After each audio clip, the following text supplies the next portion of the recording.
Now, you probably can't quite tell from this view of my office, but I am an avid reader. I spend the first hour of every workday morning reading. I read what I'm reading right now. I've got it right here. Steve Johnson, Where Good Ideas Come from the local library.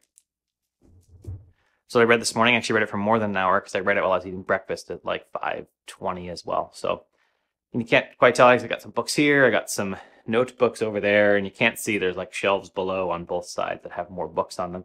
And then when I took a look at my Kindle about 5 minutes ago, I have 395 books on that. So yeah, that's what we're going to talk about today. Reading, how I keep track of my notes, and even a little bit about digital, so Kindle, what I consider Kindle, and I'll talk about why Kindle I think is digital and I'm not in love with some of the other stuff. And physical books, because you see, I have one of those as well.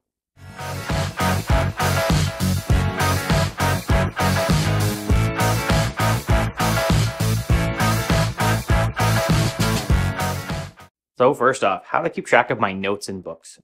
Now, I say I read in two forms, Kindle and physical, really. And for each, I use something like this. This is my 2019 notebook. You can see over here, I got, I think the pink one and the blue one are different years of notebooks for reading. And what I do in here is I literally just write it all down. It's not that fancy.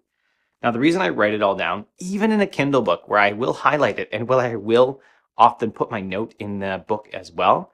And in physical books, I will often, I fold the pages and then let me grab one.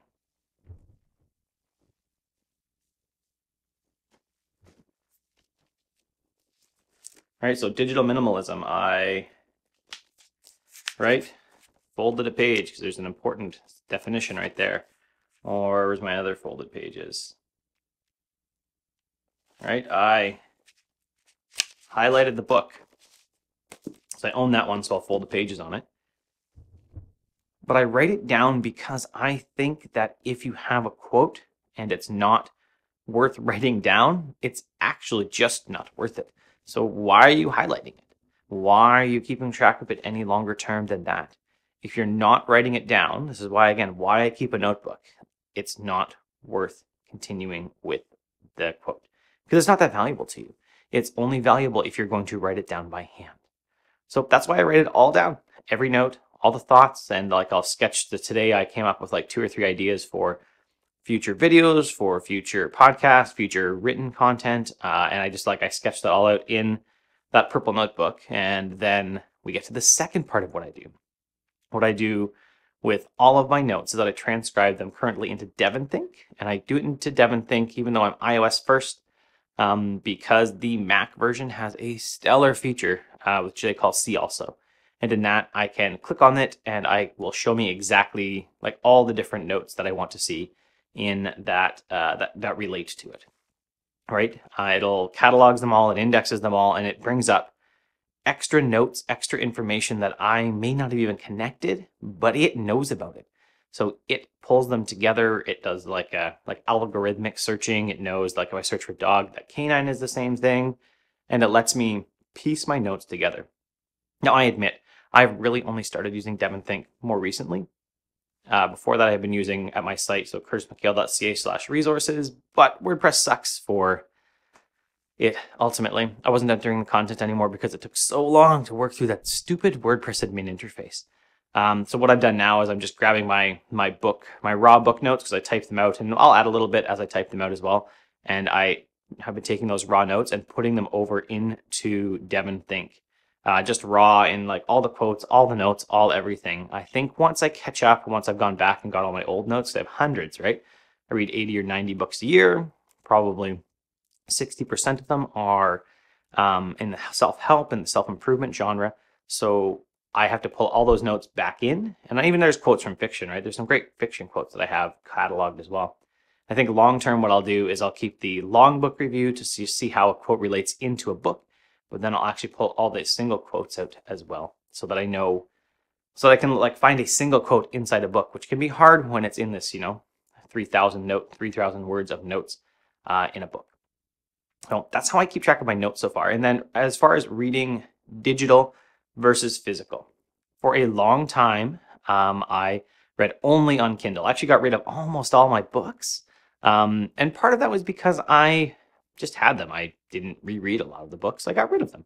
And it wasn't worth it. The ones I really loved that I really wanted to, read over and over again was Without Remorse, a Tom Clancy book. High reading and all. I actually have a Kindle copy of that because I had read it multiple times and just enjoyed the story. It's a fun book. It's a fun, so it's mindless in many ways book. And then there's another one, the Faded Sun trilogy, which I actually kept. You can't see it. It's on that shelf here. It's the Faded Sun trilogy, and it's again 3 books, and I'd read it probably at least once a year for like the last 8 years. And I kept the trade paperback because I couldn't buy it in Kindle. I did just buy it in Kindle recently on my recent read because they had it, and I was actually looking for a hardcover, but I found the Kindle version. Unfortunately, the Kindle version has copious spelling mistakes. Some of them so bad, in fact, that I had no idea what the paragraph was about until I looked it up in the physical copy again, and then I could tell what they were talking about. So book, stellar. My rating on Amazon, not so stellar because the spelling mistakes are atrocious. And that's actually one of the problems I find sometimes, especially in older books coming forward in Kindle, that the spelling mistakes, the grammar errors are just terrible, and that the original copy does not have those issues in it.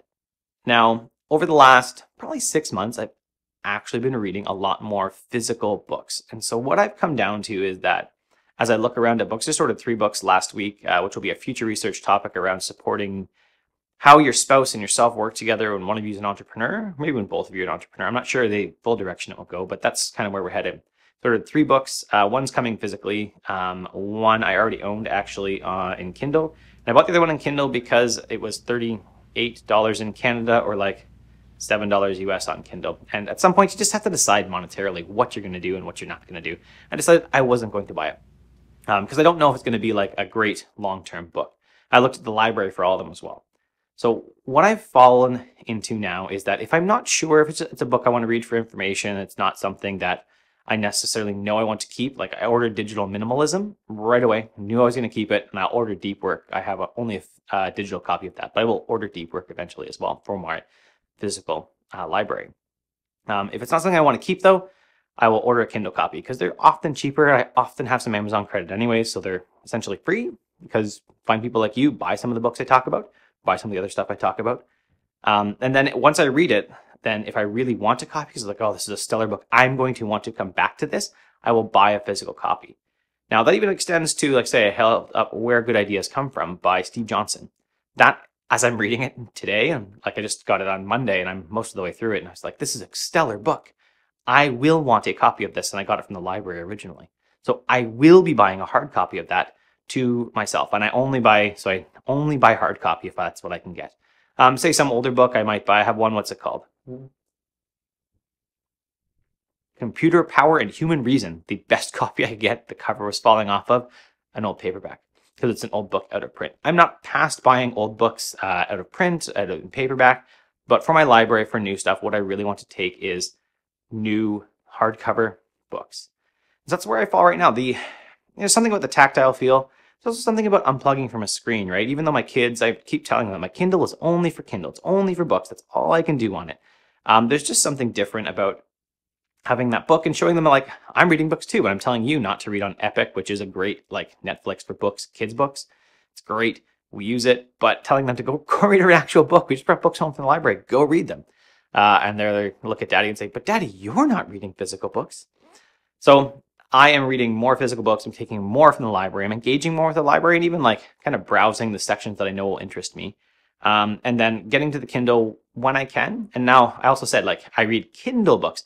I do not read books on my iPad or my phone, really, even Kindle versions, because there's just something about that screen that's different that makes it not nearly as stellar. The Kindle's a terrible device and everything but reading. I wrote about this a while ago. I'll link to it in the description below. The Kindle's a terrible device except for reading. So that's what I do on it. I can only read on it. And it's a lot easier. It feels a lot easier on the eyes than the iPad screen, my iPhone screen, that's lit up screen. So that's the only digital device that I really read on as far as books go. Yeah, I use Instapaper. Yeah, I use, my iPad for some of the other, for blog reading, RSS reading. But as far as books, the only place that I touch a book is on my Kindle in digital format. And so my hierarchy now is I check to see if the library has it so I don't have to spend money. If the library has it, then I'll put a hold on it. If it's a long way out, I'll just put a hold on it.